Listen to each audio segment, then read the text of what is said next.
Hopefully you guys can all see the slides. Can you see the slides okay? Yep. Okay, cool. So basically this is Command Unleashed. We're not going to necessarily cover some of the basic stuff. If you're on the call and you need some of the basic stuff, I'm going to give you a link during the course of the course here. And that will give you my online training class that I do that covers a lot of the basics. And then there's no cost for that. You'll be able to access it 24 hours a day, 7 days a week on your own pace. And it has a combination of video downloads, things like that. So in terms of setting up your account and doing all the kind of setup basic functions, you can leverage that if you have any gaps there. Today and tomorrow, what I wanted to really kind of go into is jump into how we really fully utilize this to help leverage our business, how to leverage ourselves, make more time for ourselves, and hopefully make more money, and maybe a combination of both. Because I don't know about you, but if I have more time in my day to spend doing things I really like doing and I can make more money, that's a win-win-win all the way around. So that's what we're going to kind of go over today. So let's kind of talk a little bit about who I am, why you might be listening to me, and a little bit on how the class is going to be run. So I'm going to just jump into the next slide here. Course objectives. Really, I always like to start out with objectives. What are you going to learn in this class today and tomorrow so that you can take away from here and utilize in your business? And really what it's all about is Command. A lot of people think of it, oh, it's this technology and it's something different than my real estate business. And I hear people a lot of times say, oh, I got to be a technologist now, I'm a real estate agent, and so forth. And really Command, at the end of the day, I don't want you guys, and if you are thinking about it like this, I don't want you to think of this technology as a separate entity. Meaning, I don't want you to think of, oh, I got this tech piece over here and I got this real estate piece over here. Because the reason that Command was built is for us to basically follow the model, ultimately. Because when Gary designed this, or when Gary thought about, hey, what do I want this platform to do? I want it to be able to help our agents run the MREA models at the highest level. And so all of Command was really built around the MREA. And so don't think of it as tech and think of it as real estate. Think of the Command as the tool or the resource that we have to help us manage, systematize, and make running an MREA-based business easier. And so that's what the objective here is, so that you guys really learn how to utilize this tool to run a bigger MREA-based business. And again, have that combination of leverage that's going to give you time and hopefully a little bit more money as well too. And so I always like to tell people, hey, I'm not a technology trainer. I'm a MREA trainer that shows you how to use Command to run a better business. So that's the objective. That's what I want you to walk away from this 2 sessions about. So what to expect. Here's basically the rundown of what we're going to cover over the next 2 days. So we're not going to unpack all this today. We'll probably get about through half of it or so, and then we'll get into the other half of it tomorrow. So I'm going to talk a little bit about an introduction here. We're going to go and do a deep dive into my favorite thing in the Command, which is opportunities. We're going to spend some time talking about agent sites, the landing pages that you can create, market snapshot individual site that you can create for people. We'll get into the consumer app, and then we'll get into creating marketing assets and designs, with it being postcards, flyers, door hangers, social media pieces. We'll go into how to utilize that tool to help you create marketing assets. And then we'll go into campaigns as well too, to make sure that we unpack how to, utilize the tool for email campaigns, social media campaigns, postcards. Then, obviously Facebook ads. We're getting Facebook ads really, really cheap right now. I know the last couple ones that I've run, I got this last one I spent $30, got 19 leads, came out to like $1.58 a lead. And if you kind of do the math, we know that for every 100 leads we get, we probably are going to have a good chance to close 1 to 3 of those. If I close 1 of those leads at $100, and if I spend $2 to get a lead, I got to spend $200, and my average commission is 10 grand. If I could spend $200 to turn that into $10,000, Hey, that's like printing money. So I'll do that all day long. So we'll talk a lot about that tomorrow. And then we'll get into how to use the social media posting so that you guys learn how to use that tool. And I really like that tool because it's free, right? And we'll kind of go over some ahas that you guys learned on both sessions, both today and tomorrow. Okay. So let's go over the schedule. Or actually, let's go over the introduction first. I kind of got to follow the order here. So I just want to tell you a little bit about me if you haven't had a chance to meet me yet. My name is John Morris. I'm the Regional Technology Director for the Maryland, D.C. region. However, if you came in a little bit late, you probably heard Stacy and I talk. I live in Northern California, Hawaii. And so I think she had one of the longest commutes at Keller Williams when she was working down in Southern California, and we just traded spots. So now I have a 2,500 mile commute one way. And so basically how that worked out is Tony Brody, who's our regional OP, we had him and I had a long conversation because he also is the regional OP of Maryland, D.C. on what it might look like for me to potentially take that on. And I said, hey, listen, I would love to do it. My wife's not going to let me move. So if we can figure out how to make this thing work remote, I'm willing to travel over there as needed. But that's what we need to do. And we figured it out and made it work. And I'm having a good time being part of two regions, not just one. In that role, basically, if you've met Zach Younger, he's our regional tech for the Northern Cal Hawaii. I'm his counterpart in Maryland, D.C., although like Zach and I live about an hour away from each other, so we collaborate a lot. One of the things I really want to let you guys know about too is sometimes I have conversations with people and they say, hey, listen, John, that's all great. You understand that, you get that, but you're not living in the real world because you're a tech guy. I'm a real estate agent. I got homes to sell, right? You don't understand where I'm coming from. Been in the business for 17 years. I'm a broker associate right in the Tracy, California Business Center. And I have been an agent, been on a team, been a rainmaker, have been a productivity coach, sales manager, and just over the last 4 or 5 years, I've kind of ventured more into the technology because I saw how important it was in the direction of where our business was going. And so I think one of the unique things that allows me to do, it gives me a good perspective on, whatever, if you're an agent, if you're in leadership, it gives me a good perspective on how the technology can help your business. Prior to real estate, I was at least my world before 17 years ago, I was a high school English teacher and a head football coach. So my background really is in training, and that's kind of where my career has developed coming into Keller Williams as well too. So enough about me. Let's just kind of jump into some of the other stuff. Again, here's one of the things I wanted to point out here is, again, I'm a regional tech. I'm a KW approved instructor. I'm a California Hawaii Advanced Training Team instructor.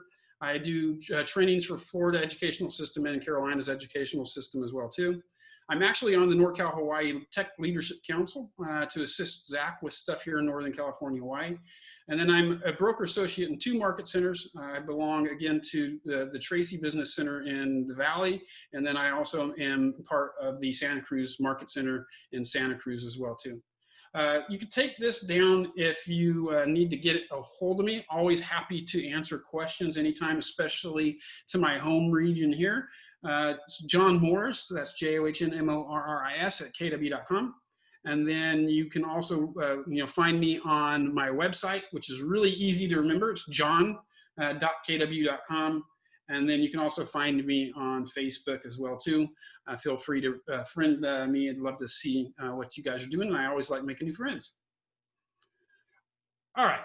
So here's kind of the schedule today. We had a 1:30 start time. We're going to take a quick break at about 2:15, and then we'll come back at 2:25, resume the course out, and then we'll spend the last 35 minutes or so with the course, wrap it up around 3 o'clock, and then we'll kind of follow the same schedule tomorrow. I did see a chat question pop in, so I'm going to bring that up. It's actually just Stacy saying that she's posting this to our Facebook group as well too. And then that brings me up to another good point, some ground rules as we're going through the course here really quick. I love participation. So if you guys have any questions, feel free to unmute yourself so that you can ask questions. If you feel a little shy and you don't want to like talk to the group, feel free to use the chat box. I have the chat box open on my screen as well too, so I can see questions as they pop up. I just want to let you know, as if you do ask a question, I might not stop and address it right the second that I'm talking, because a lot of times I'll like to finish a thought, and then a lot of times I'll actually answer the question before I finish that thought, and then anything that's not addressed there, we'll make sure that we hit. Other ground rule is this, is that if you do ask a question that's not related to what is on the topic or the agenda here, I might not answer that right away, just because of the fact that I want to make sure that we get through the things that we said that we're going to get through. However, if you want to stick around at the end of the session, and if you want to ask me a non-related question about technology that doesn't relate to the things that we're talking about, happy to stick around and answer some of that stuff for you guys as well. Okay. All right, so again, ground rules: turn the cameras on if you can. It's always nice to see faces. Make sure that you unmute yourself, and then make sure if you have a lot of background noise going on to mute yourself. Make sure you have fun, and let's play all in, learn some command stuff so that we can use it in our businesses and help us grow. Any questions before we jump on? Cool. So I take silence as a we're all good. Now here, I always like starting out with this slide when I'm teaching the technology, because again, a lot of times agents don't understand the tech, but they do understand the MREA. And this is really the MREA here, right? We talk about prospecting and marketing, and then we do those activities to put leads into the top of the funnel. And then we track those leads. We make offers to those leads so that they start a two-way conversation. And then we convert them into contacts. And then we keep making connections and offers to those contacts. So then when it's time to buy, sell, or refer real estate, we can drop them into the cultivate bucket. And then we can put them on drip campaigns to earn the right via appointment to turn those into potential clients, which we then get into active, under contract, and closed. Now, if you haven't already figured this out, really, this whole thing is our opportunities in command, which we're going to spend a lot of time on today, right? Because we have, our cultivate, we have appointment, we have active, we have under contract, and we have closed. So if you didn't think that really command had anything to do with the MREA, this is right here, man, right? And so because sometimes agents have a little bit more difficult of a time syncing this up with command, I commandified the MREA model, right? So I went in here and I created this, and I put in all these different things inside of command refer to what's going on here. So designs, insights, referrals, campaigns, consumer, all those things help us prospect and market to lead generate, which then eventually turns those into captured leads. And we use contacts to manage our leads and our contacts. We put them on smart plans to make offers, right? And then we can then get reports to manage all that stuff, and eventually turn those into cultivate. And then we use opportunities and smart plans to cultivate those into appointments, active, close, and under contract. And so really, when you, again, like I said, like we started out 15 minutes ago, command is the MREA, very simply put. It's the tool that allows us to run the model at the highest level. And I don't know about you, but I've yet to meet anybody that's running a highly based MREA model business that is failing and is not doing good, right? The closer we get to running this, the better off our business is going to be. And we use the tools here to make sure that that happens. Hopefully that makes some sense. Last thing, and then we're going to actually jump into command, is your client's journey. Now, if you haven't seen this, Jason Abrams basically talks about staying in emotional proximity with our database or our data bank. And what these dots represent is when somebody buys a transaction, and the bottom dot represents the day after they buy a transaction. And ultimately, our job is not necessarily to engage people right here, although it's nice to get somebody that wants to buy tomorrow. It's to engage them right here, because the big opportunity to really cement in and make us the agent of choice for them is this 3 to 7 years that we can consistently follow up with that person so that when they get to wanting to transact on real estate again, there's no way anybody's going to come between us and that client to earn their business, right? So that's what Command, I think one of the really high points or specialty things that Command does is it does a really great job at making sure that we're systematically touching our database to stay in emotional proximity with them so that, again, when our client is ready to do business, they only think of us, okay? So now I'm going to stop share on the slides. We're going to jump into some opportunities here real quick. So I'm going to switch screens out. And let's go into the Command dashboard. Now, really quick, if I could just get a thumbs up. Can you guys all see my Command dashboard now instead of the slides? Okay, cool. So where I want to really, again, jump into, we're not going to go into like super basics or anything like that. We're going to really get into kind of a little bit more of how to use the system. Again, if you jumped in a little bit late, we're going to talk about, I'm going to give you some resources for some of the basics stuff. But one of the things I really want to start out to, I'm going to give you a little bit of bonus to start, is if you guys have not done the goals versus actuals, I want to walk you through that really quick because it doesn't take very long. And I think it's one of the most powerful and one of the most overlooked pieces of Command that you can utilize. So you get into the goals versus actuals widget by going into reports. And here's where the beauty of running an MREA-based business is, at least for me. Now, let me minimize my Zoom screen here so that on the recording, this will show up a little bit better. When I get into my reports, I'm going to go to where it says goals. And when I click goals, I'm going to go into goal settings. And then it's going to just take me through a guide that I can, a Kelly guide or a wizard, so that I can set up my goals. So I can say, hey, listen, in 2020, I want to make, I know you guys are, we're talking about the Bay Area here, so price points are a little bit different. So let's just kind of go a little bit bigger here. Let's just say, hey, I want to make $350,000 this year. Okay. So I can then say, okay, hey, what are my monthly expenses that I'm going to incur? So if I'm running ads, doing whatever, what are the things that I'm going to pay? What are my fixed costs that I'm going to pay in my business every single month? So let's just say I'm spending $1,000 a month on my business to run Facebook ads, to maybe, and if I have an admin, this could be an admin fee, something along those lines as well too. So let's actually run that in there. I'm going to say I'm going to spend $1,000 a month on ads, and then I'm going to pay $3,000 a month on an admin. So $4,000 a month. So I'm going to say, hey, my expenses are $48,000. And then my cost of sales are, how much am I going to have to pay per transaction by the end of the year, especially if I hit my goals. So let's say that, I have my cap that I got to throw in there. And then in addition to my cap, maybe I pay, for a home warranty for all my clients. And I also, pay for a TC or something along those lines. So I'm going to just say, hey, listen, let's say my cost of sales comes out to 50, right? So again, these are all the cost of sales. If you haven't gone through business planning clinic, expenses are my fixed monthly expenses. Cost of sales is going to be the total of what I'm going to spend per transaction in a given year, okay? And then I go in and say, hey, what's my business makeup? How much of my business is going to come from listings? How much of my business is going to come from buyers? And if I'm doing leases, how much there?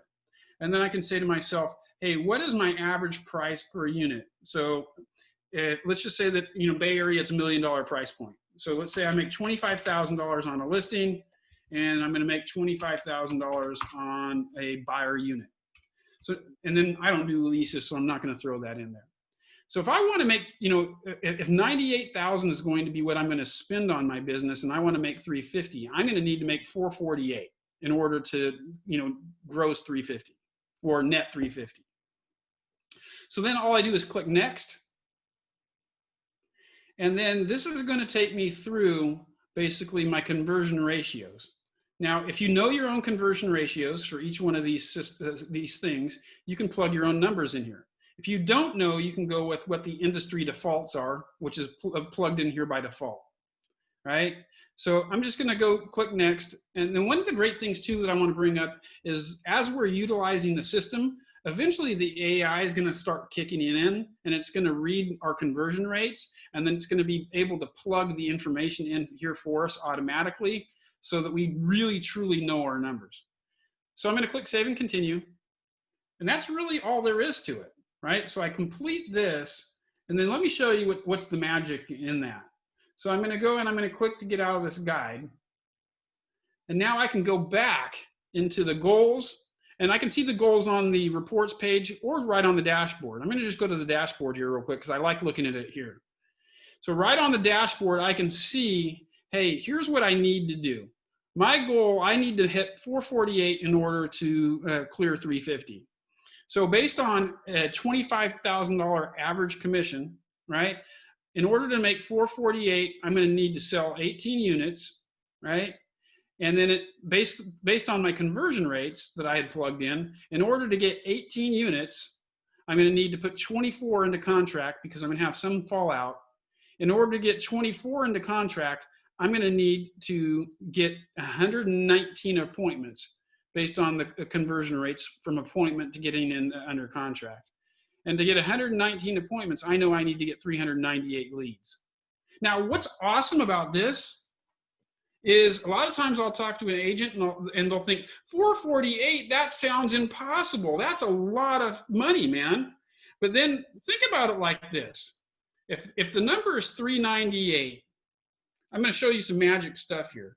So if the number is 398, and let's say, for example, I'm going to take 4 weeks off in a year, right? So now I got to get 398 leads in 48 weeks. So I'm going to divide 398 by 48.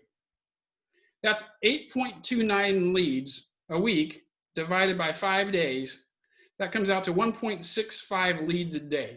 So ultimately, what I really coach agents to look at is break it down to this. Forget all these other numbers. If you focus on this one, I'm taking 4 weeks off during the course of the year. I need to get 1.65 leads a day. My job, my only job is to get 2 leads every single day. And if I get 2 leads every single day that I'm working over the course of the year, the math will work out right and I'll make this in a 12-month period. Because the math just works. You'll probably actually beat that because if I get 2 leads a day, that's more than 1.65. I'm going to end up with more leads than I need to get this number. And so then I'm going to end up getting this number. Or I could take some more time off, right? And so, and again, especially when I'm talking to newer agents, a lot of times they see these big numbers and they think that's impossible. But if I say, hey, get 2 leads a day, then that becomes a lot more manageable. So I wanted to start there because I think a lot of people don't talk about that enough. And to me, this is super important because now I can come in on any given day, look at my dashboard and see, hey, where am I at? What do I got to do to get this, to get more movement here, to get to here, to get to here, to ultimately get to my number here. Okay. All right. So now let's jump into opportunities because this is my favorite part of Command altogether. Right? Because this is, hey, Facebook ads and getting leads are sexy, but this is what really runs our business. And I think this is super important. Is if we go into the sales pipelines here, you got your listing pipeline, buyer pipeline, and if you use leases, then you got your lease pipeline. I'm not going to go over leases too much because I don't particularly do it.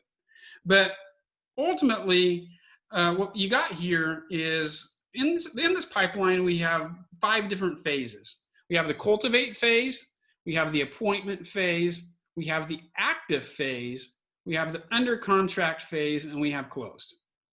And what each one of these things represent is just a different phase within a real estate transaction that happens.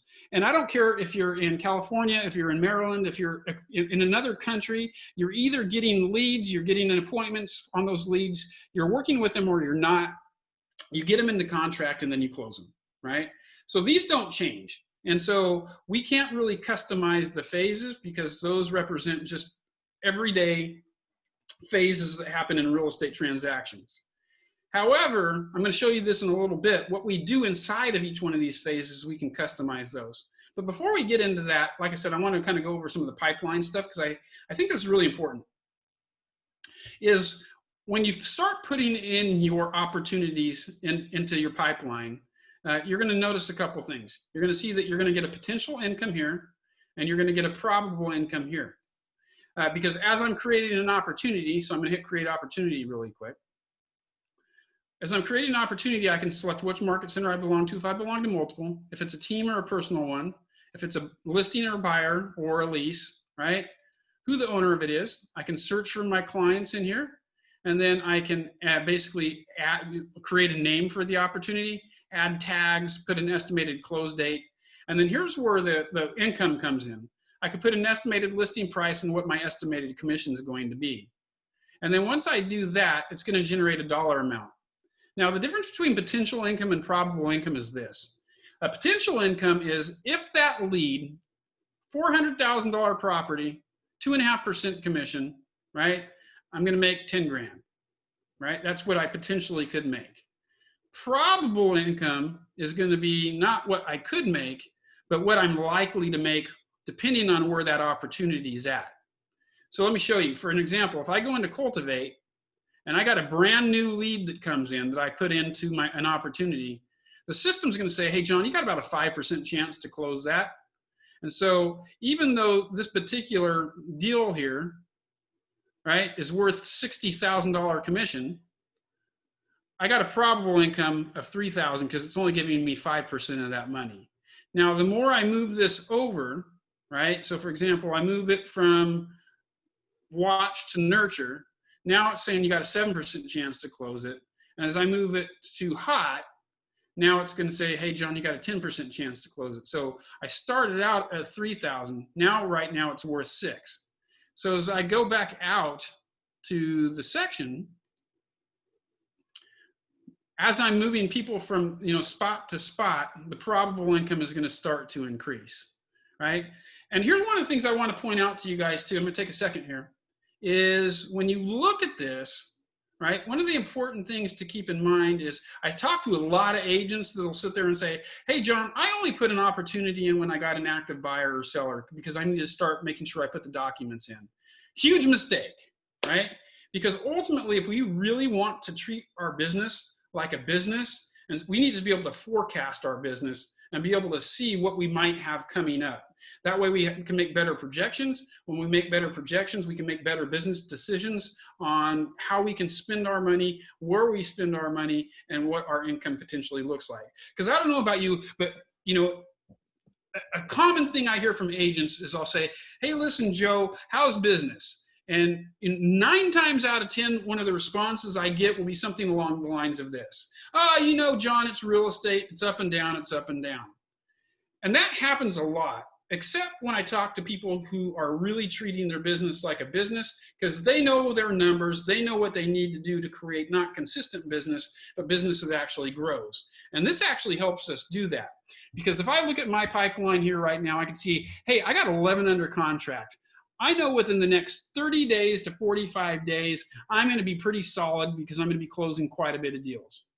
Now, 45 to maybe 60 days out, I'm not looking quite as good because I only got 3 deals coming in here, right?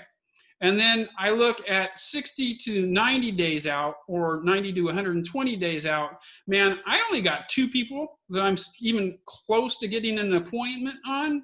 So I got a gap right here. I mean, I really got a gap here, to tell you the truth, but I got a gap here. I need to plug more people into here so I can get more people into here, right? So at any given time, what I really like about opportunities is I can look at my pipeline and look for holes, and I could say, hey, and let's just say I had 30 opportunities here. The hole wouldn't necessarily be here. The hole would be I got to convert more of these leads into appointments. So this would really help you to identify where are my spots that are going to cause an inconsistency in my business. And you're not going to be able to do that if you're not putting in people besides just what your active deals are. So make sure that you're putting in all your leads. Make sure that you're converting those leads into the people you're booking for an appointment, so that will then really help you gauge what what my business looks like, where are my gaps. And then in addition to that, it's going to really help you gauge what does my income look like for the next 12 months? Because that's what I coach my agents to do, is put in anybody that you think might buy or sell real estate within the next 12 months somewhere into that opportunity pipeline, so that will really help you say, okay, hey, listen, over the next 12 months, I'm looking like I'm going to make about 157.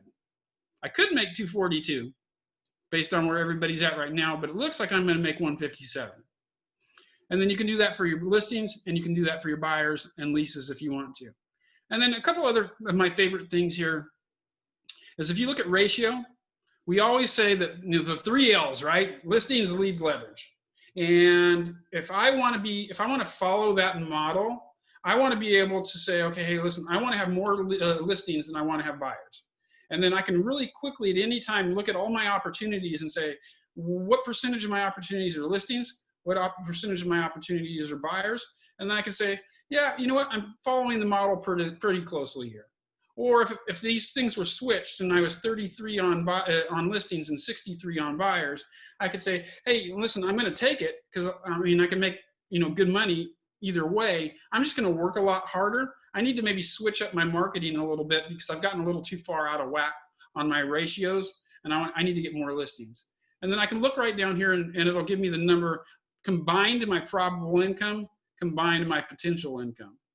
And then this is one of my favorite spots on opportunities as well too. This is basically the number of opportunities I'm putting in on a given month. And we always say what you do today shows up 90 days later. So I can say, hey, in July, I put 22 opportunities in. So come August, September, October, somewhere October to November, that's going to pay off. I'm going to start making some pretty good money so I can make better projections about what's coming up. However, at the end of the month in December, if I got 3 opportunities here, I know that January, February, March, so come March, April, it's going to be really lean for me. And I need to, you know, in December, I'm planning for what the storm that's going to hit come March or April, because I know I'm not going to be making a whole lot of money. Or I'm going to have to really put my nose to the grindstone and get immediate opportunities that are going to close now in between here and here. Otherwise, I'm going to be in some trouble here.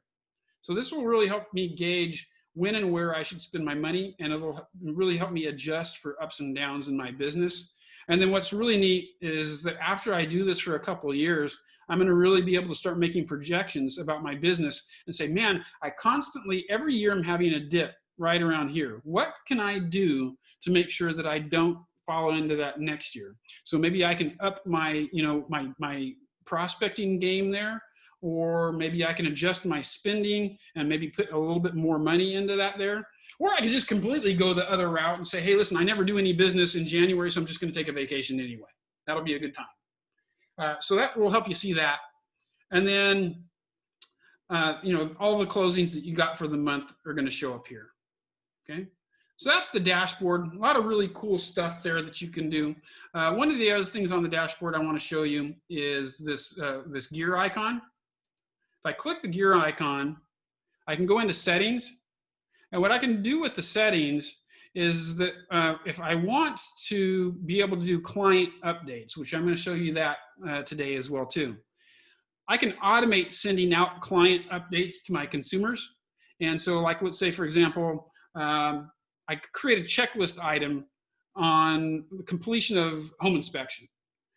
If I check that item off under the client update settings, this will tell you the day and time that those emails will go out to my client.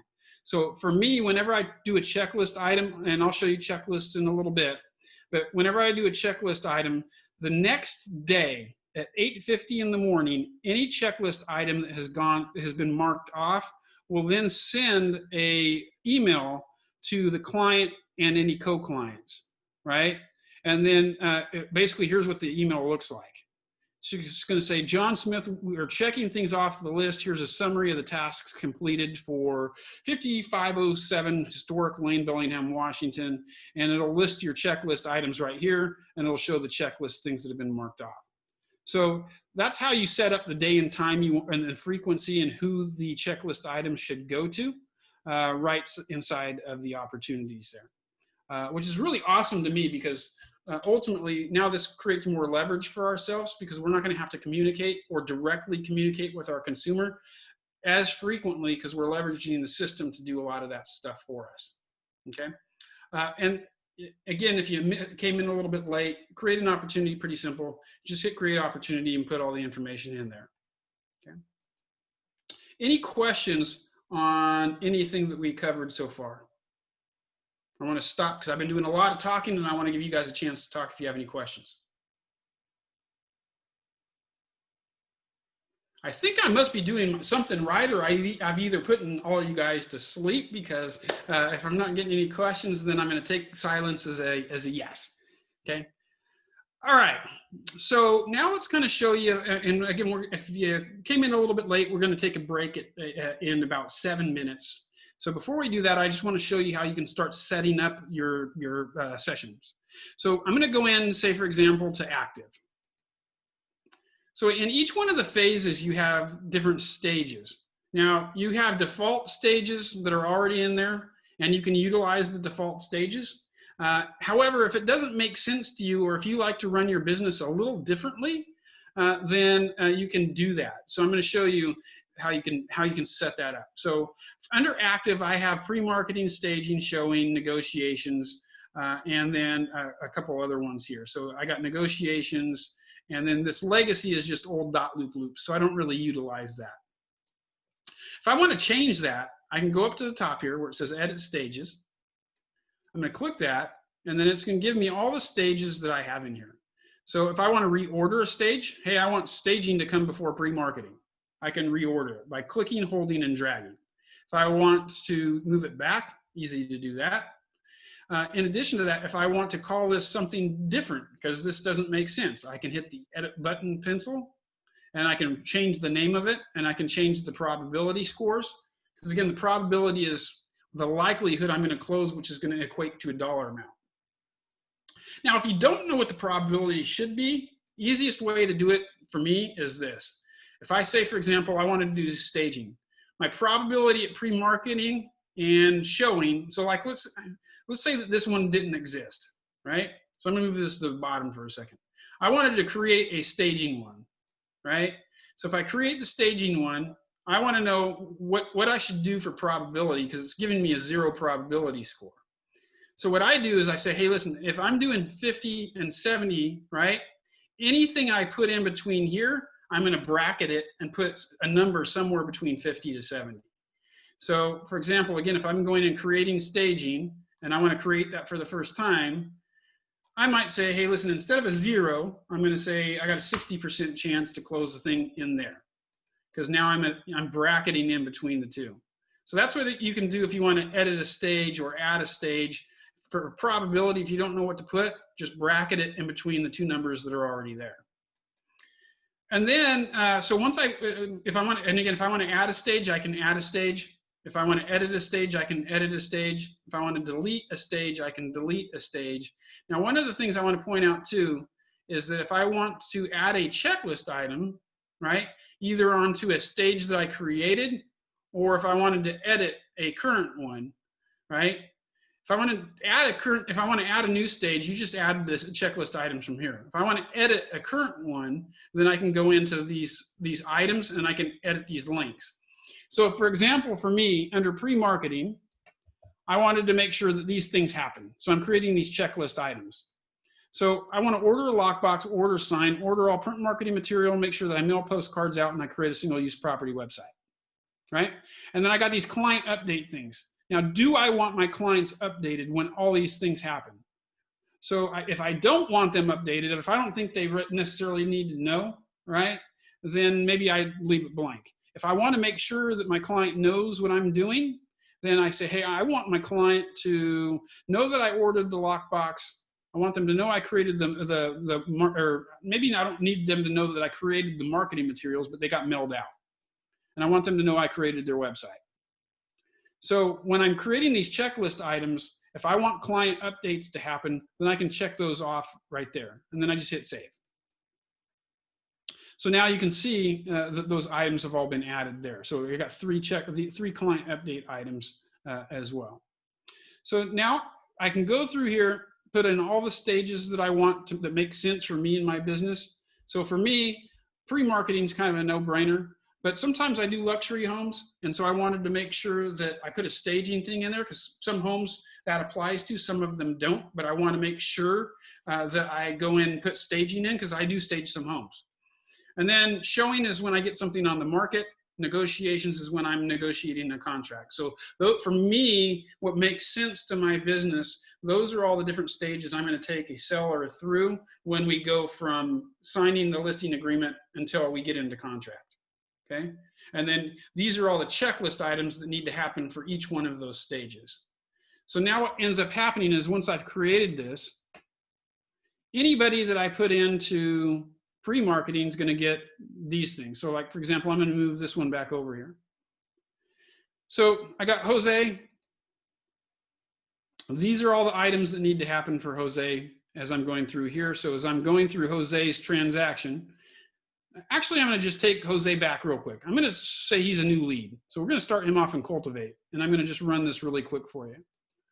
So we start in Cultivate. I got Mr. Jose. He came in as a lead. You can see I got the 4 checklist items in for him here. So I'm going to say, okay, great. I'm going to add him to an 8x8. I'm going to call him at the end of the 8x8. I'm going to add him to a long-term drip, and then I'm going to call him, right? If I want to set up due dates, I can set up due dates. I want to make sure that, hey, this call happens by this Friday. And I can set the day and time up, and then I can click OK. Now that'll create a task item for me, so that it'll give me a reminder on my task dashboard here real quick. The task will pop up on the day that it's due, and it's going to tell me that I need to make sure that that happens. It's also going to send an alert through Kelly that this task item is due, and then it's going to show up top here on my notifications. So if I go back into opportunities real quick, and I'm going to go back into Mr. Jose, I can check off all those items. Great. Finally got in contact with him. I'm ready to move him from kind of watch to nurture. Now we're going to put him on a different campaign. I got different checklists here. Add him to a weekly update. We're going to close that. Hey, now we're having a 2-way conversation. I'm going to move him from, and how you move it is from basically left clicking the button, holding it, and dragging it to the next spot. So now we're going to move him to hot. Now he's telling me he's ready potentially to go on an appointment. So I'm going to drag that card under the appointment phase. So we go to appointments. I got Mr. Jose. I'm trying to schedule an appointment with him. We've scheduled it. And then, hey, we've kept the appointment. Now from here, I'm going to click the 3 dots here. If I lost this opportunity, I'm going to mark it lost. If not, then I'm going to start moving him into the active that I had went over with you guys. So we're right at 2:15. I want to give you guys about 10 minutes to grab something to drink, maybe use the restroom really quick. We'll start back at 12:25 sharp, and then we'll motor through the rest of opportunities and maybe jump in a little bit into the next part before we break out for the day. So see everybody back in about 10.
fixed? Did they fix the deck or they just repaint?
Okay, so we're going to start back up in 3 minutes. I'll make sure that I announce this when everybody comes back. But if you want to take a look at something, I just uploaded into the session chat a couple of checklists that you might want to take a look at. And basically what the checklists are is they are buyer and seller listing pipeline stages and checklists that you might want to consider using if you guys want to create your own. Because I know especially when it comes to newer agents, sometimes they don't necessarily know, hey, what should this look like? What should I have? And so I got a couple different checklists that you guys can use to help build that out. That was one of the questions that Hilda had asked me. So when we come back from the break here, I'll make sure to kind of go over that a little bit. Just want to give you guys a heads up so that you can download those now. I have a quick question, John. Sure. When I looked through the checklist before, there was a column for legacy. Yeah, legacy was if you were using dot loop, those were old dot loop opportunities that got pulled over. Okay. So once you close out all your, and I just have been too lazy. I leave mine on there just so when I'm teaching classes, if that applies to somebody, I can explain what that's for. Gotcha. Next year, I'll probably delete that stage. But basically, when command got launched, if you had any dot loop files that needed to get pulled over, they all went into that legacy tab. Okay. Okay. Thank you. Yep. Question says, can I edit something in when it goes into contract as commission, et cetera, may change? Yeah, when we go back into the last part of the session, I'm going to show you guys the details section of the opportunity. So we'll go back into that Jose listing that we had.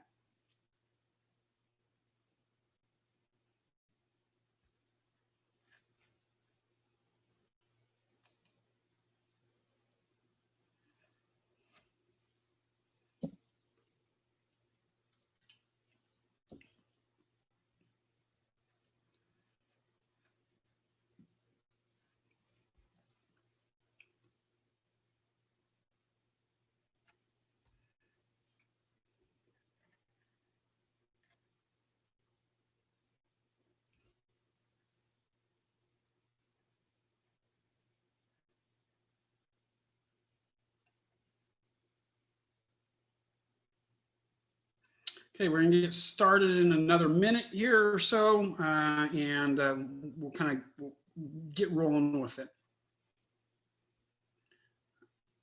I'm going to share a screen here real quick.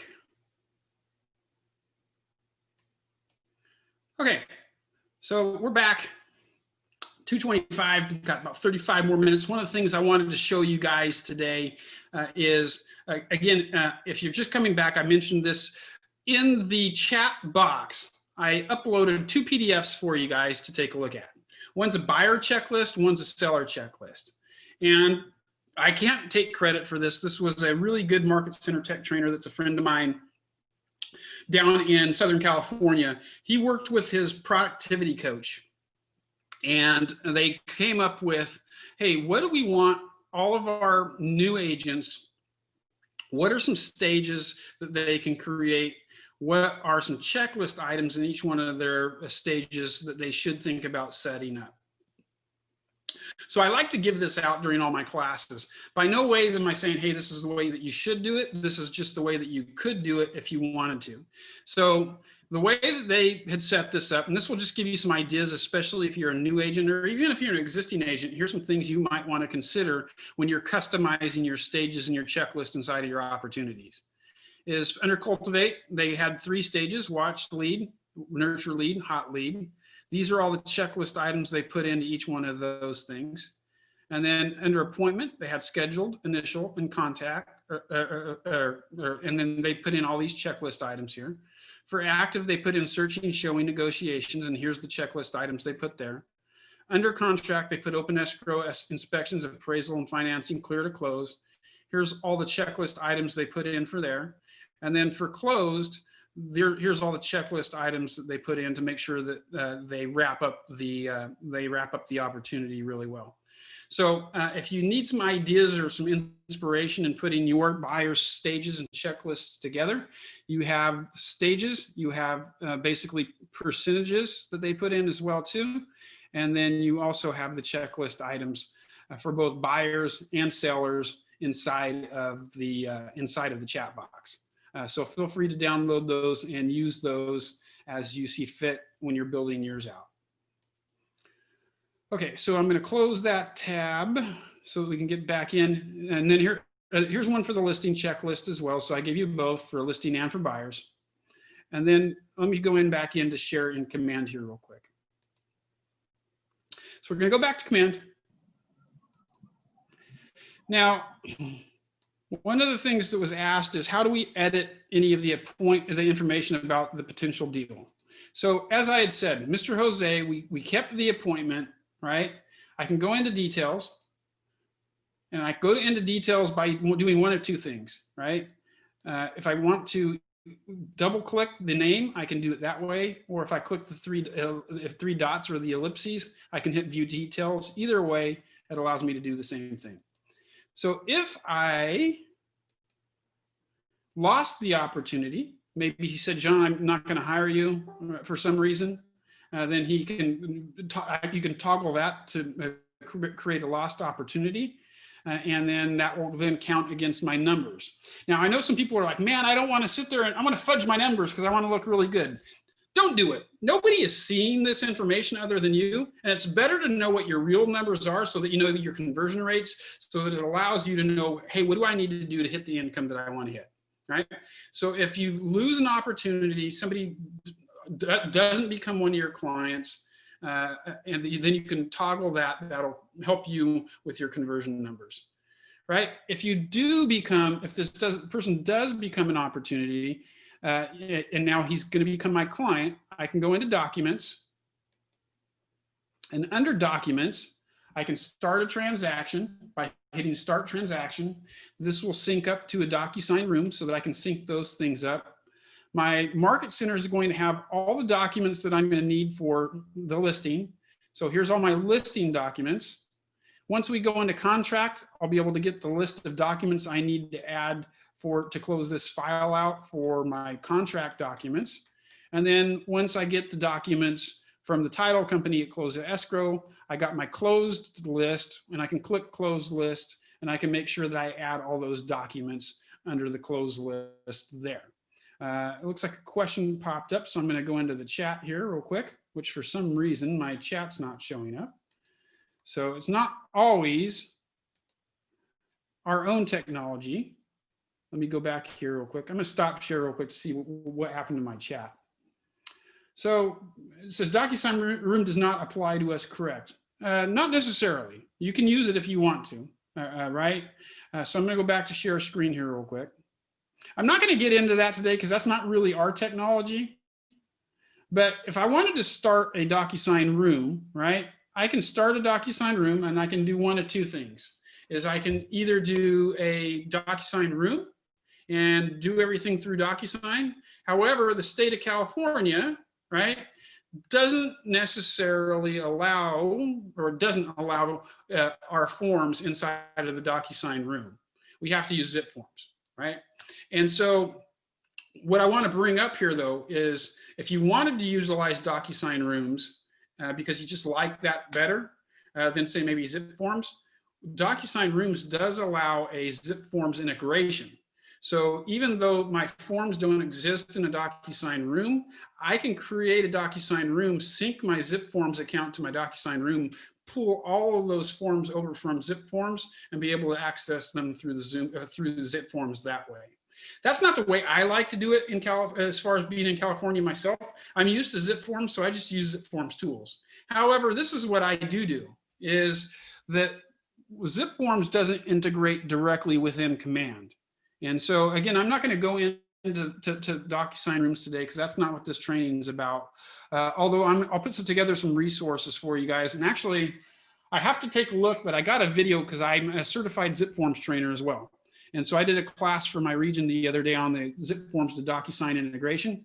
And the reason I like to integrate my zip forms in my DocuSign account is this, is that there's no integration between zip forms into Command. So literally every form I get out of zip forms, if I didn't use DocuSign, I would have to download all those forms to my computer and then upload those directly into Command.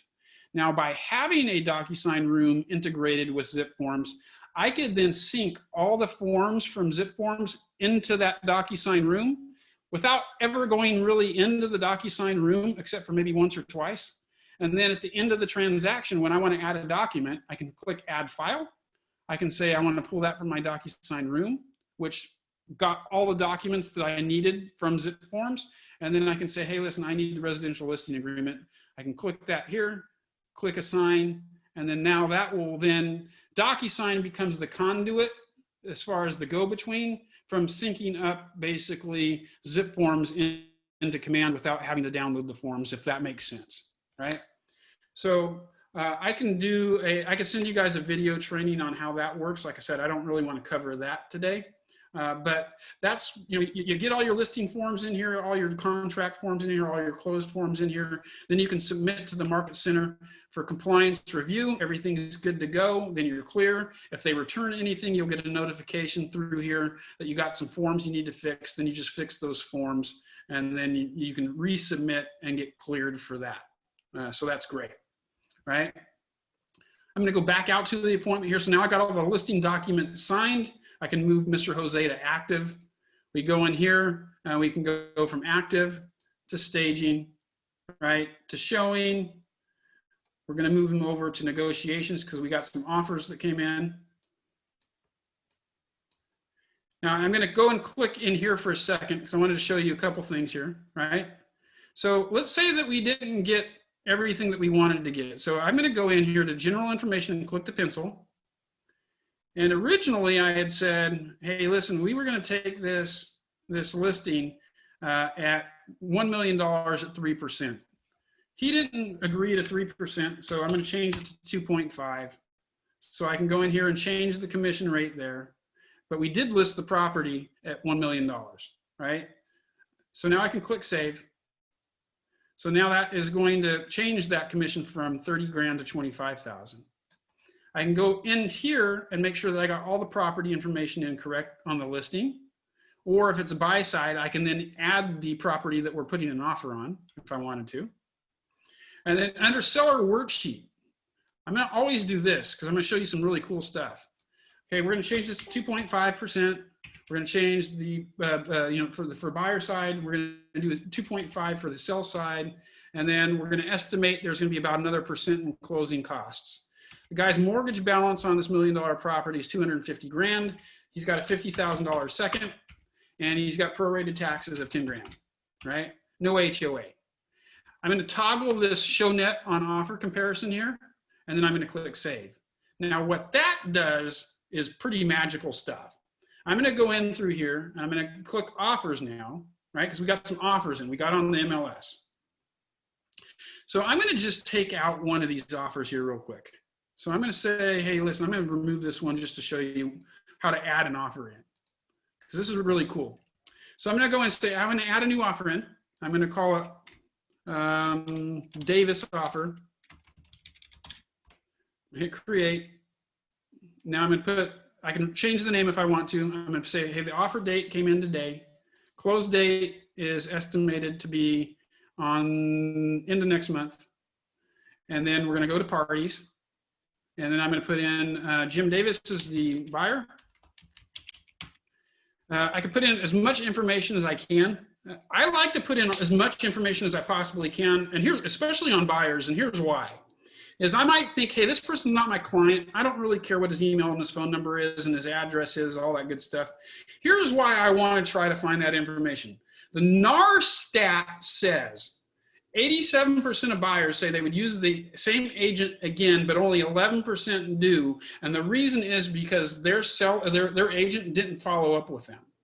So when I'm going through a transaction, I want as much information on that buyer as possible, because the day after we close escrow, he is technically not the client of that agent anymore. And I'm going to adopt that person. So I'm going to put that person in my database. I'm going to start dripping that buyer by putting them on neighborhood snaps and sending them information and following up with that person, because in 5 years when he wants to go and sell that property again, he doesn't even remember who his agent is, but he's been receiving 36 touches from me every year for the last 5 years. So get as much info as you can there, okay? And then the things that are required, though, I need to know the buyer's name. I need to know the agent's name. So I'm going to say Sally Smith is his agent. For the sake of speed, I'm not going to fill all this stuff out. So I'm going to hit terms. Or actually, I'm going to put in here, he's pre-approved. And then I'm going to put terms. And then I got agent analysis. Hey, he is looking at putting $200,000 down and financing $800,000 for a full list price. Earnest money deposit, he's looking at putting, say, 5%. And you can either enter in a percentage or a dollar amount, either way. No options here. He wants a 10-day inspection period, looking for a $450 home warranty, and he's asking the seller to give him a 3% credit, right? Or seller back, so 30 grand. And then I go to agent analysis. I click in as an agent, what do I like about the offer? What do I don't like about the offer? And my overall thoughts. That way, if I got multiple offers, I can quickly take a look at each of the pros, cons, and the summary when I'm having a conversation with my client. So then I hit save. So now what's really cool about this, I got all 3 offers. If I put 10 offers in there, I can put 10 offers. Here's where magic happens, is by toggling that show net on offer comparison, I can click select all, and with one click of a button, I can click compare offers, and that creates a net sheet for me on all 3 of the offers that came in. So I got Joe Buyer, King Midas, and Jim Davis. All fairly similar in price. This tells me how much they're putting as a down payment, how much is financed, what the earnest money looks like, inspection period, offer date, closing, summary, what I like about it, what I don't like about it, right? If they're pre-approved or not, if they're pre-qualified or not, and what their net's going to be. So I can look between the 2 items.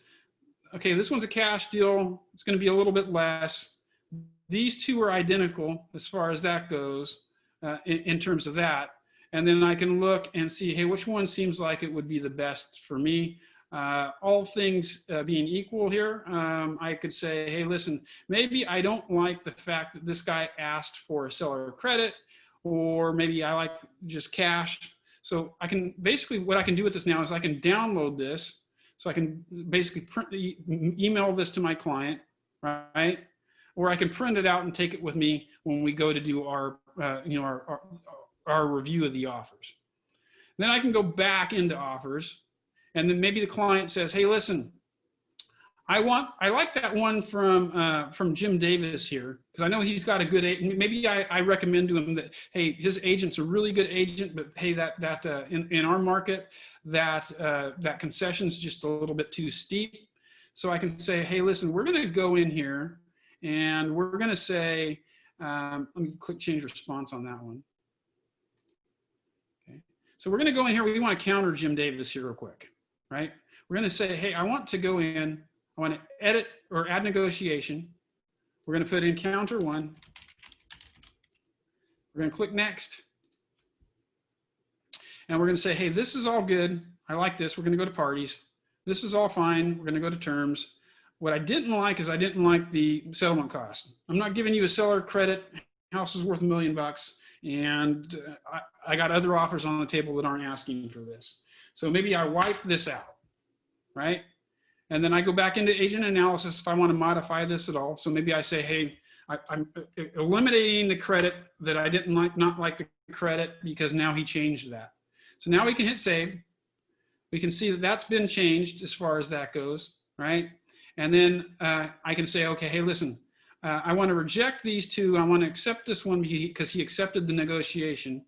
And then also where you see previous negotiations, you can see where the original offer stood and where the new counter offer kind of takes place. And we can go in here and add negotiations. We can edit the original offer. We can add analysis to it. And we can email the offer out, or we can remove the offer somebody withdrew. I'm going to click accept because this one's been accepted. And then now that'll create the commissions tab live so I can sit for my commission request, right? One of the things I want to point out here, don't get lazy. And I know it's easy to do in California. We get 20 offers on the thing. I'm going to be lazy. I'm only going to enter in the one that we accept because that will eliminate some work for me, right? That shortcut could cost you in the future. And here's why. Is if we put in every single offer that gets submitted and every single offer, whether it gets accepted or not, what our artificial intelligence is going to do eventually for us is it's going to be able to look for patterns, and it's going to be able to say, I'm reading through every offer that's ever been submitted in this location that's by a Keller Williams agent. We're going to look for the patterns on what offers aren't getting accepted. We're going to look for patterns on which offers are getting accepted. And eventually, Command is going to be able to tell us, hey, Jim, did you know that based on the offer you submitted, if you reduced your seller concession just from 3% to 1.5% and decreased your inspection period from 14 days to 10 days, your buyer would have a 90% better chance of getting their offer accepted. Would you like to suggest those changes?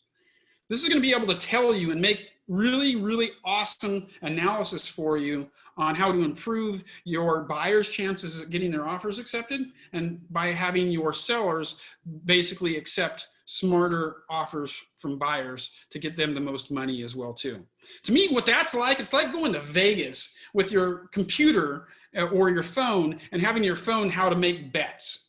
You're not going to win every time because there's dumb luck that gets involved with that. But if you basically had a supercomputer that had artificial intelligence that could read every potential scenario and tell you the best way to bet, you're going to win a lot more than you're going to lose. And Command's going to be able to really do that for us. But the key is we got to put data in there so that the AI can really synthesize that for us. So make sure that you're putting all your offers in there because that's just going to make our system smarter and better. Now, a couple things here, and then we'll get out of the opportunities, is under commissions, I can go in here and I can edit any information I need to on what the commission is going to look like. I can add an outside agent or a co-broke agent if I'm paying any sort of referrals. If I want to add anything to, E&O, KW Cares, KW Kids Can, I can edit that information in here. When I put all those edits in, it's going to give me a summary of what I need to pay to the office, what my royalty that I need to pay is, what's going towards my cap, and then what my net is going to be out of that commission. If I want to add a note to my MCA, that I could put that in there on a note, and then I can hit submit, and then that submits for commission approval. Once that's dialed in, check comes in at close of escrow, they have that information in to cut the check for me, and then I can get paid, right? So all that happens inside of Command. Any notes I want to do about the opportunity, I can write notes.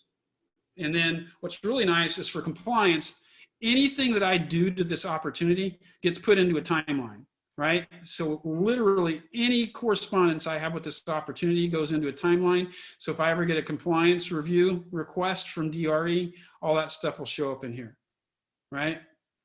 And then I got my client updates. I got my my checklist items. So whatever section of that I'm in with this client, it's going to show what checklist item there is there. And then as I move again this guy through from negotiations, now we can go into under contract. I got to move this up a little bit better. There we go. And then now I can go down over to here to Mr. Jose, and we can take him through escrow, inspections, appraisal, a couple of the other ones that I got here under mine at least is I can move him over to financing, and then we get into from at least under mine financing, we can remove contingencies, submit for DA, and finally we put clear to close.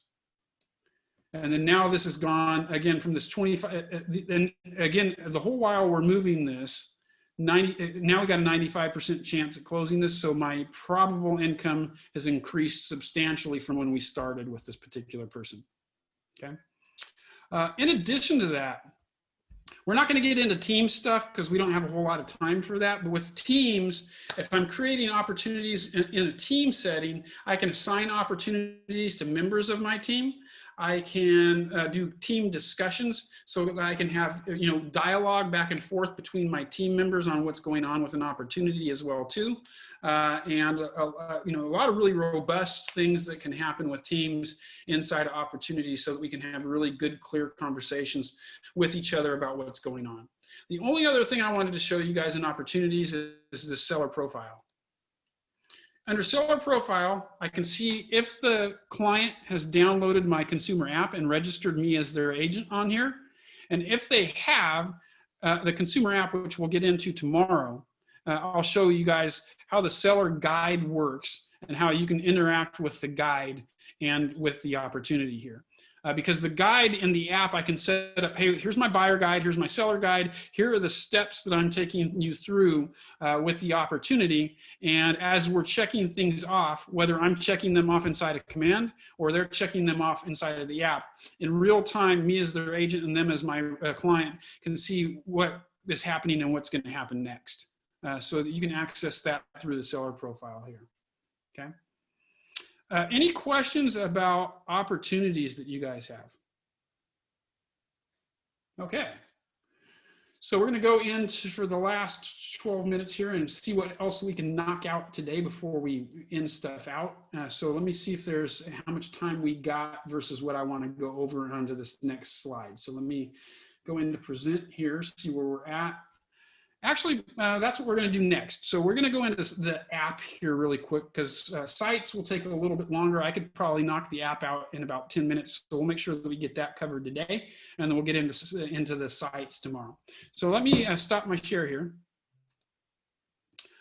Before I move on, though, as I'm setting this up, is there any questions you guys had on opportunities? Okay, cool. I take silence as a no. So we're going to go in, we're going to share. Let me do a screen share here.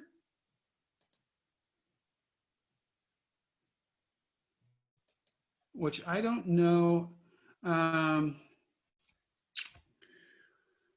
Let's see. It's not allowing me on my share to do my phone here for some reason. So Olivia, if you're on here real quick, can you change to make me the host? I want to see if that will allow me to share my phone, because normally when I do it on my stuff, it allows me to be to share my phone. No worries. 1 second. Yeah, just give me the host and keep yourself as co-host.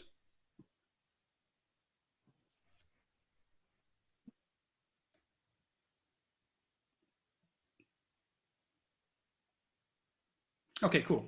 So let me see if that brought that up now. Still didn't let me, so I'm going to go and I'll record some stuff for apps so that I can show you guys the app stuff. So that still gives me some time to go in here and go over sites. So I'm going to just go and jump into sites here real quick.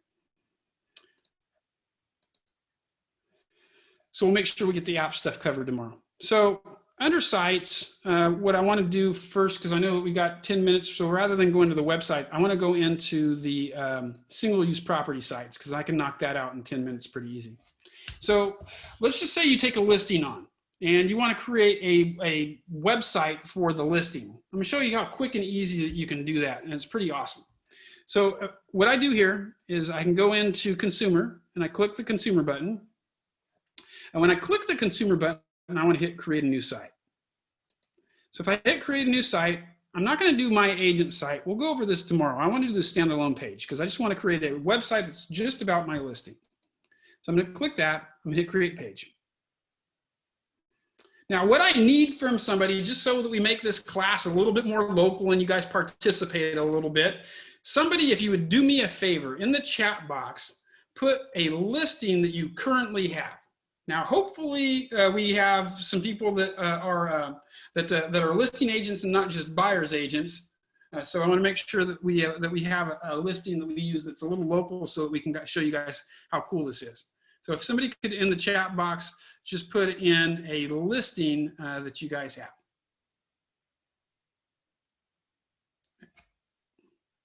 Looks like we got all buyers agents because I don't have anybody giving me a listing. So I'll just show you something that I did from the past. So what was that? I sent you on 404 Don Carlos. 404 Don Carlos, cool. So I'm going to put that in here. 404 Don Carlos. So I'm going to name that at the top so I know how to find it. And then let me show you how easy it is to set this up. So I'm going to go in and I'm going to put, basically what I do here, these are widgets. I'm just going to click on what I want to pull in. So we have agent branding, we have branded header, we have a lead form that we could pull in, we have a legal footer, we could put in listing information, market snapshots, your local expert stuff, which basically gives you compliance stuff. You want to put video in, you can put video in. If you want to get a testimonial capture form, you can put that in there. And if you want to put information on how to download your app, you can put that in there as well too. So I'm going to just show you how I build out a listing one. And you can play around with this, but here's one that I do for listings. I want to put my branded header in first. So this now automatically pulls in my information because I completed my marketing profile. Next thing is I want to put information about the property. So I'm going to pull in the listing widget. You just click, hold, and drag it into the form. Underneath that, I'm going to scroll down and I want to put in, say, a market snapshot. So now you can see the market snapshot is going to get pulled in. After that, I want to put lead form in here because I want to capture somebody's information. And then I'm going to put my compliance stuff. So I'm going to put my local expert stuff in below. Okay. So once I pull this in, this is going to show me how it looks. I like the way that this whole thing looks. And now I'm going to customize it so that it reflects the listing that we got. So I'm going to hit configure widgets down here. And then I'm going to see, I need to get all these green in order for me to launch this page. So I'm going to go to branded header first. So I'm going to just click it. And then I'm going to type in 404 Don Carlos. And what city is that in, Maha? Oh, you're on mute. It's a Don Carlos Court in San Jose. Okay. And then I'm just going to leave the San Jose part of it off. So I'm going to say 404 Don Carlos Court. Everything else looks good. I'm going to hit save and apply. Now that will modify this header to give me the address. If I want to then go to the next one, I just click this arrow up top here. I can select the listing. So I'm going to hit browse listings. I'm going to search for the property. So I'm going to put 404 Don Carlos Court, and then I'm going to hit search. And then I can see Maha's listing pops up here. So I'm going to hit select. And then I can pick, it'll pull all the MLS pictures into here. So I can pick the one that I want to be my cover shot. Whatever my favorite picture is, I'm going to select that. And then I can also use custom image and upload a custom image if I have higher resolution shots than what the MLS pulls over. I'm going to hit save and apply. And once I do that, now the cover shot shows up here. All the MLS information gets modified. All the MLS information down here on bed, bath, count, square foot gets modified. All the MLS remarks get pulled in. All the pictures for the property get pulled in. Information about the area gets pulled in. Where it's located on the map gets pulled in as well too. Okay, so then I'm going to go and I've got the zip code here, 95123. I'm going to go next to the neighborhood snap. and I'm going to type in postal code 95123. And then that's going to give me all the neighborhoods that are associated with this. So what was the neighborhood on this, Maha? Blossom Hill. So Blossom Hill. So I'm going to click Blossom Hill. And then I can either put in a custom header, or if I just leave it blank, it'll automatically put in Blossom Hill neighborhood trends in there for me. So I'm just going to leave that blank. And then now once I hit save and apply, if I scroll down and go back to the neighborhood, you'll see that it says Almaden Blossom Hill neighborhood trends. And then it's going to put all the statistics on there and the neighborhood map there. So I'm going to go click next. I got the lead form. If I want to change what the header says, I can change it. I'm just going to leave it. And then I go into my kind of compliance stuff. I scroll through, make sure everything's good there. I see, oh, my agent bio is too long. I can only do 280 characters. So I'm going to delete some of this stuff out. So I can get under the 280 characters. And then that's good. And I can see, oh, I got to put my app in. I want to point out one thing here. In your marketing profile, all that stuff gets pulled over from your marketing profile in here, so I don't have to redo it. However, there's some glitch in the system that doesn't pull over the app link. So you'll always need to make sure when you're setting up one of these, if you use this widget, you're going to always need to know what your app link is. I made it easy. I just created an app link for myself called theinfiniteapp.com.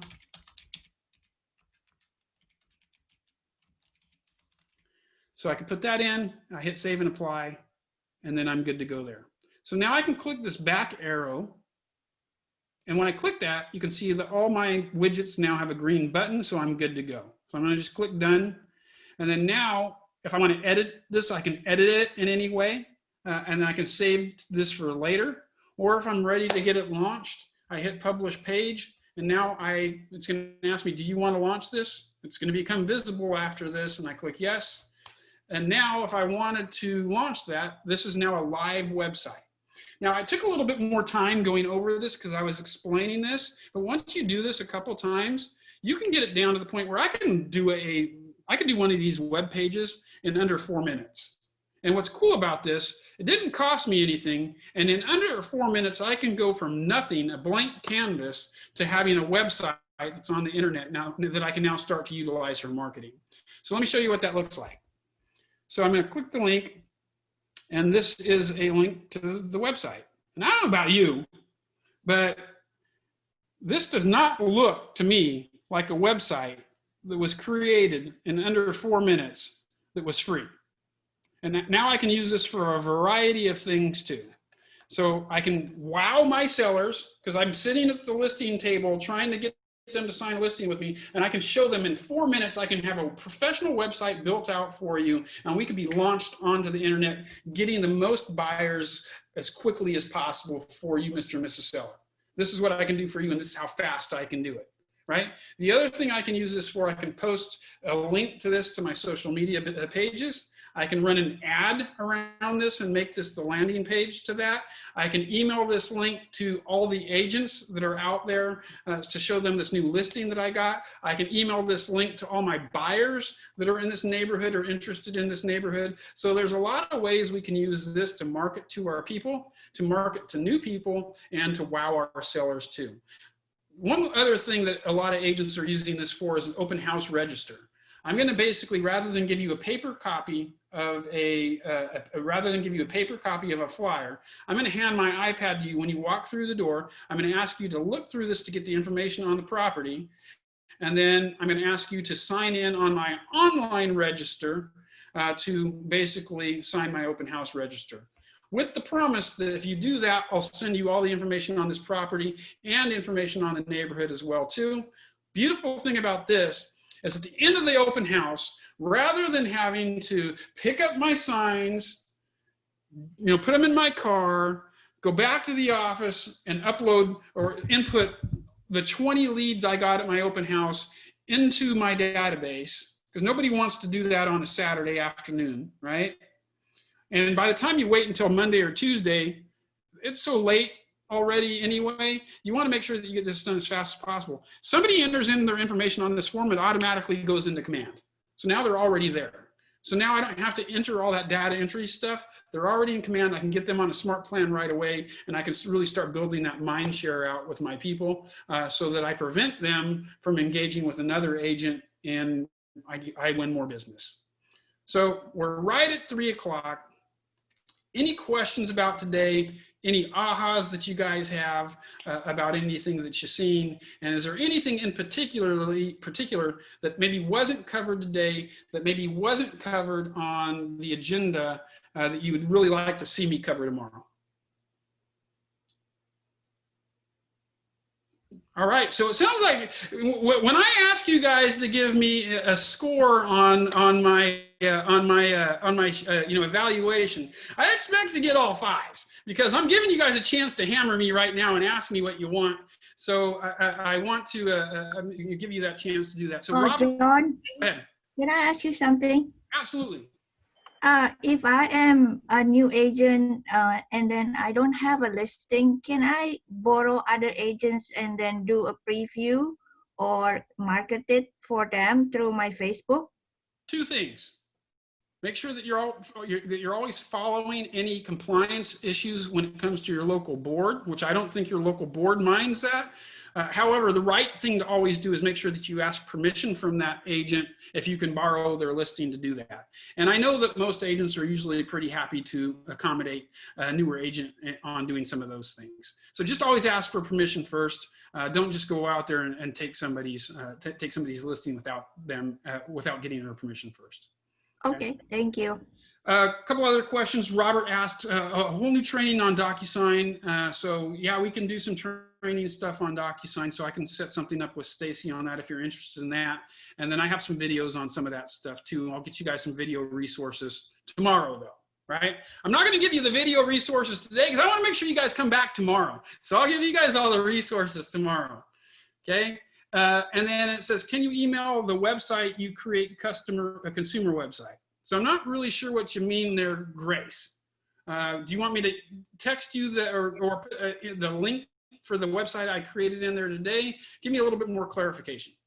Okay, yeah, so if you wanted to see what that looked like, so you can see on your end, because like I said, that is live right now. Let me go into the page and I'll give you guys the link to that right now. So in the chat box, I'm gonna put a link to that website that I created. And Maha, while I got this live, if any leads come in, I'll just make sure that I forward those leads back to you. Okay. Please sell it. All right. And so there's the link in there for you, Grace. And then Robert asked, can we develop a website for non-property websites like Keller Mortgage, or do the websites only have to be for a property? Technically, you can do something on Keller Mortgage if you want to. You got to get a little bit creative in using some of the content blocks in there. Another website that you can create on there that's really cool is you can create a testimonial page so that at the end of the transaction, I can send a testimonial page out to my client to give them the opportunity or the ability to do a testimonial, which then I can use, and I'll show you guys that tomorrow, is that then I can use that testimonial page that I created when they fill out the testimonial. All those testimonials will pull into Command directly, so then I can add those to my website, which is really cool too. Okay. So yeah, you can do that. Got you the link there in the chat box. You're welcome for the training today. It says lots to remember, but the results are fantastic. One of the things I want to point out here too is, Command can be really overwhelming. There's a lot of stuff in there. I can teach you Command stuff for the next 2 months and not run out of material to cover. But don't let that scare you. And the reason is this, I always say this, is Command is a lot like the first time you got a smartphone, right? The first time you got a smartphone, unless you're better than me, I didn't know how to utilize every app that was on my phone. Heck, I'm just trying to figure out how to turn the darn thing on because it doesn't have any buttons on here, right? And so I figure out how to turn this on. Great. Makes me feel better now. Hey, it's a phone. I should probably learn how to make a phone call. So I'm gonna learn how to make a phone call. Did that. Hey, how do I text message? So I learned how to text message. And then how do I email? I learned how to email. And then after that, those were the core things. Those were the basics. And then after I learned how to do those core things, I slowly started to learn how to layer the other stuff on that made sense for me, that was going to help me the most. And Command's really the same way. We got a couple core things. How do I learn how to utilize contacts? How do I learn how to utilize opportunities? Maybe how do I learn how to lead generate through here so I can drive business to myself? And then after I learn those, really 3 core things at a basic level, then I can start layering in more advanced stuff. So don't worry about having to bite off more than you can chew. Just take it slow, learn the things that are going to make the most impact for your business, and scale up from there. Okay. Last couple questions here. That is great training. How do we get on your email list for future trainings? My email, Stacy put it into the chat box. Hilda said single property websites, nice savings to the agent. Heck yeah, because even if, I had an agent that I taught this class to in Modesto. She was saying, hey, John, I pay a guy $50 every time that I take a listing to do that. And I said, well, how many listings do you do a year? And she said, I do about 20 listings a year. So that might not seem substantial because that's $1,000, but at the end of the year, that's $1,000. And I could spend that towards something else. I'd rather put $1,000 back in my pocket, especially since it's so easy to do. Right? So either I can do that or I can have my admin do that for me. Says, I missed the class in the beginning. How can I see the recording? Reach out to your Market Center leadership. They'll tell you how to access the video. Says, John, do you do weekly trainings like Zach? Yeah, I do a lot of weekly stuff for my region as well. And then I also do a lot of trainings outside of my region. And then there's some free stuff that I do just to Keller Williams as far as that goes. So if you want to reach out, I can put you on maybe a list on anything that I have going on for a week. So I just shoot an email out to me. And then Stacy said she's going to get this to everybody, and Eva said thank you to everybody. So I think that went through all the questions. I have a question. Sorry. Go ahead. Mark. I know the picture and the name don't match up. I don't think your name's Mark, right? I am the woman behind the man. All right. So that's how he gets crap done. So really quickly, you mentioned in the beginning that you had some links and some videos and some stuff for beginners. Yep. So, okay. So yeah, because I've already kind of gone through it, but I'm missing some big key things. So yeah, so that's the one resource I'm going to give you ahead of time. I told you got to come back tomorrow for the resources. I will give you that one in case you want to kind of like get up to speed on some of the things. So I had created a website. It's called commandclass.com. So I put the link to that inside of the chat box. Okay. And if you go to commandclass.com, there is a command basics course that you can do. Access it 24 hours a day, 7 days a week. Doesn't cost you anything to enroll. You just got to sign up for it. And it takes you through a lot of the basic stuff as far as setup. So how do you complete your marketing profile? How do you get contacts in? How do you connect your applications? All that basic stuff. Rest of the resources I'll give you guys tomorrow. Okay. And then the one other question I had, when you made the SPW, the single property website, you had that lead capture form. Can you customize the thank you message on the lead capture portion? Because typically I send out what would be the SPW as the thank you for gathering their information. It'll say like, I know you saw a lot of houses today. This is just a refresher of what you saw to remind you, blah, blah, blah. And then it was the link. Yeah, right now the only customization we can do to the lead capture part of that is just what the header says. That okay. You can't. Okay, thank you. Mm-hmm. So that looks like that was the last question. If you guys don't have anything else, I know we're a little bit over, but good questions are good as far as that goes. We'll be on at the same time tomorrow, and we'll cover the rest of the stuff on how to really utilize Command at its highest level so that we run more of an MREA based business. So I just want to thank you guys for showing up, playing all in. Make sure you bring your questions tomorrow so that we can get some good feedback and learn from each other. Thank you guys. Thank you. Great class. Thank you. Yeah. All right. So I am going to, just so that everything is good in here real quick. Looks like, oh, we popped out. So Olivia, I'm going to turn host back to you in case that causes any problems. So I'm going to put the host back on you. Okay. And then now, once we're done here, the recording should go back to you rather than me or anything like that. So thank you guys. See you tomorrow. Thank you. Thanks, John.